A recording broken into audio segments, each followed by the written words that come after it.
মুখ্যমন্ত্রীর পরামর্শের পরেও বনগাঁ কুমুদিনী উচ্চ বালিকা বিদ্যালয়ে আসেনি 7 শিক্ষিকা ও এক গ্রুপ ডি কর্মচারী। বিজ্ঞান বিভাগের খাতা দেখবে কারা বা ক্লাস চলবে কি করে, চিন্তায় প্রধান শিক্ষিকা। উত্তর 24 পরগনার বনগাঁ কুমুদিনী উচ্চ বালিকা বিদ্যালয়ের 7 জন শিক্ষিকা ও 1 জন গ্রুপ ডি কর্মচারীর চাকরি বাতিল হয়েছে সুপ্রিম কোর্টের নির্দেশে।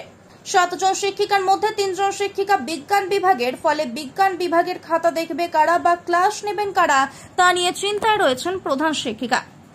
মুখ্যমন্ত্রীর পরামর্শের পরে দুদিন কেটে গেলেও আজও স্কুলে কোনো শিক্ষিকা বা গ্রুপ ডি কর্মচারী আসেনি। আজ থেকে ফুল দমে ক্লাস চালু হয়ে গিয়েছে বিজ্ঞান বিভাগের। ক্লাস কাদের দিয়ে করাবেন তা নিয়ে চিন্তায় রয়েছেন প্রধান শিক্ষিকা। মুখ্যমন্ত্রীর পরামর্শের পরে কেন শিক্ষিকারা স্কুলে আসেনি সেই প্রসঙ্গে বনগাঁ কুমুদিনী উচ্চ বালিকা বিদ্যালয়ের প্রধান শিক্ষিকা ইন্দ্রাণী উকিল সরকার জানিয়েছেন, শিক্ষিকারা আইনজ্ঞদের পরামর্শ নিচ্ছেন এবং ওরা এতটাই মর্মাহত যে স্কুলে আসার মতন পরিস্থিতিতে নেই।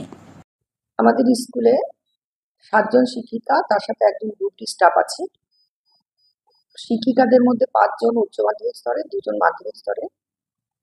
সবচেয়ে অসুবিধা হয়েছে আমাদের উচ্চ মাধ্যমিকের কেমিস্ট্রি 2 জন টিচার এবং মাধ্যমিকের কেমিস্ট্রি 1 জন টিচার গেছেন। তার ফলে কেমিস্ট্রি ডিপার্টমেন্টটা পুরো অচল হয়ে গেছে। সেক্ষেত্রে আমাদের 9, 10 থেকে 11, 12 ক্লাস নেওয়া, বিশেষ করে ফিজিক্যাল সায়েন্সে ক্লাস নেওয়া প্রায় দূর হয়ে উঠেছে।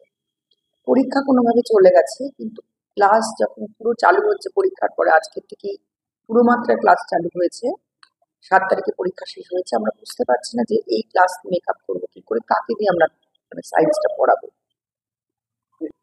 খুবই অসুবিধে, ক্লাস নেওয়ার কেউ নেই। আমাদের 2700 স্টুডেন্ট, সেই হিসেবে আমাদের সায়েন্স, তারপর উচ্চ মাধ্যমিক স্তরে পল সায়েন্স, কেমিস্ট্রি দুজন কেমিস্ট্রি 3 জন গেছে, কেমিস্ট্রি, ইংলিশের গেছে 2 জন।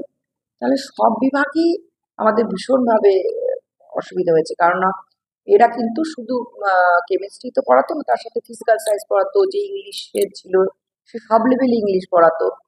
আমাদের এত সংখ্যক টিচার স্টুডেন্টরা যে ক্ষতিগ্রস্ত হয়েছে, তাদের যে পরীক্ষা হলো, তাদের যে খাতাকে দেখবে, খাতাটা কিভাবে ডিস্ট্রিবিউট করবো সেটা আমাদের জানা নেই, যে কবে রেজাল্ট বার করবো খাতা দেখে। মুখ্যমন্ত্রী নির্দেশ দিয়েছেন কালকে, পরশুদিন দিয়েছেন, তারপরে কালকে বা আজকে কি ওরা আসবে। ওরা আমার যেটা মনে হচ্ছে যে ওরা বিশিষ্ট আইনজ্ঞদের পরামর্শ নিচ্ছে, বা ওরা একটা ফোরাম তৈরি করেছে, সেই ফোরামের কথা মতনই ওরা চলছে।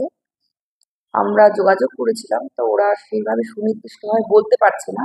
আরো একটা ব্যাপার, যেটা ওরা এতটাই মর্মাহত যে ওদের ঠিক মানসিক অবস্থায় নেই যে ওরা আবার স্কুলে আসবে, একটা সঠিক কিছু দিশা না পেয়ে ওরা স্কুল মুখ হবে সেটা ওরা পাচ্ছে না। কিন্তু ওরা খুব চাইছে স্কুলে আসতে, কারণ ওরা তো খুব ভালো পড়াতো ওরা।